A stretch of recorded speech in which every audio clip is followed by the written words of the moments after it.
La reine est morte, vive le roi, puisque c'est Charles, qui a pris le nom de Charles III, qui lui succède. Ça fait depuis très longtemps qu'il attend dans l'antichambre du pouvoir. Inutile de dire que de très nombreux défis l'attendent.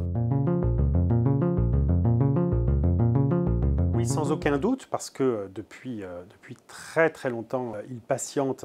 Il a beaucoup appris le métier de roi auprès de sa mère, évidemment, auprès des conseillers du palais. Lui-même, voilà, c'est quelqu'un qui est un grand travailleur, doublé d'un intellectuel. Même s'il n'y a pas de pouvoir réel politique, il y a des pouvoirs symboliques. Donc il y a beaucoup de choses à savoir, et il a eu le temps, évidemment, de s'y préparer. Ensuite, la transition s'est faite en douceur, c'est-à-dire qu'à partir de 2013-2014, il a commencé à voyager à la place de la reine, qui s'est emparé de nombreuses missions, de célébrations, de commémoration, enfin de tout ce qui fait le job d'un souverain au Royaume-Uni.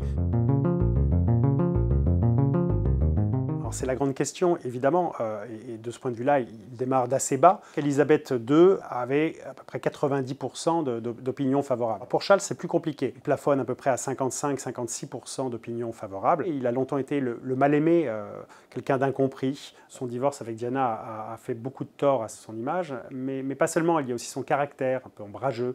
C'est un intellectuel, en tout cas loin de l'image de la femme ordinaire que renvoyait Elisabeth. En plus, il y a son côté snob, assez élitiste, qui peut créer une sorte de fossé avec le peuple britannique. Camilla, elle est devenue reine consort, seulement 10 jours après les célébrations autour de l'anniversaire de la mort de Diana. Alors, quelle coïncidence. Diana, d'ailleurs, qui l'appelait la Rottweiler. Et les Anglais, d'ailleurs, ont toujours tenu rigueur à Camilla d'avoir été la briseuse de ménage, parce qu'évidemment, ils adoraient Diana. Le temps a passé. Depuis, elle s'est mariée avec Charles, c'était en 2005.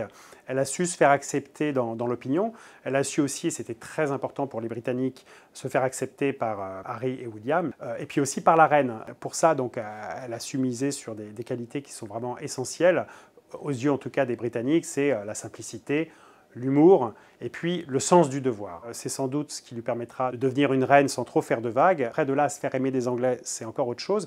Il y a moins d'un an, un sondage disait que moins de la moitié des Britanniques souhaitaient qu'elle devienne reine. Donc il y a encore du chemin.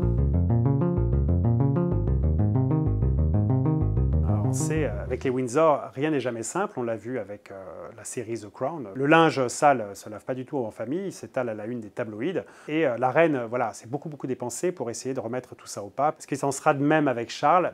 Rien n'est moins sûr, évidemment. Ses relations avec Andrew, qui a notamment été accusé d'agression sexuelle sur mineurs, sont notoirement mauvaises. Et avec son fils Harry, ça a toujours été compliqué. On se souvient l'an dernier, en 2021, d'une interview explosive avec Oprah Winfrey, où Harry déclarait que son père l'avait beaucoup déçu. Alors, comme il doit préparer une biographie pour 2023, on s'attend évidemment à quelques bombes assez explosives. Bon, évidemment, il a 73 ans, son règne sera plus court que celui de sa mère. Ce ne sera pas une partie très simple d'imprimer sa marque.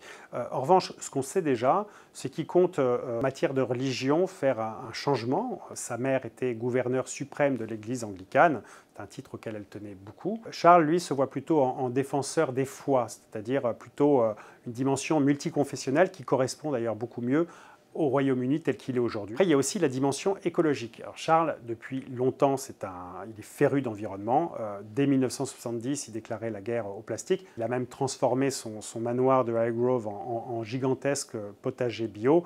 Et enfin, en matière sociale aussi, il a beaucoup œuvré, en mettant notamment à travers ses fondations le pied à l'étrier à plus d'1 million de jeunes Britanniques.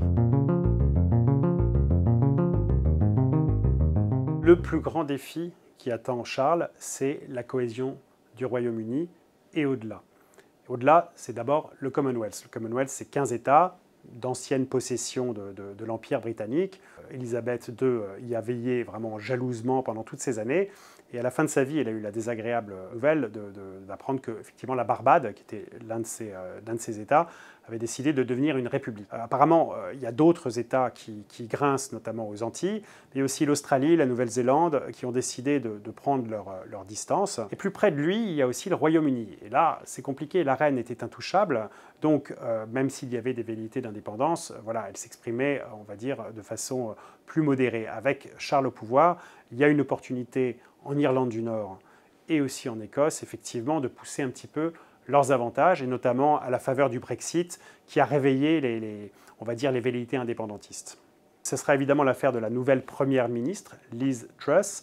Mais voilà, Charles ne peut pas être absent de ce tableau. Alors, il n'a pas de pouvoir politique réel, mais on imagine mal un roi perdre tous les joyaux de sa couronne.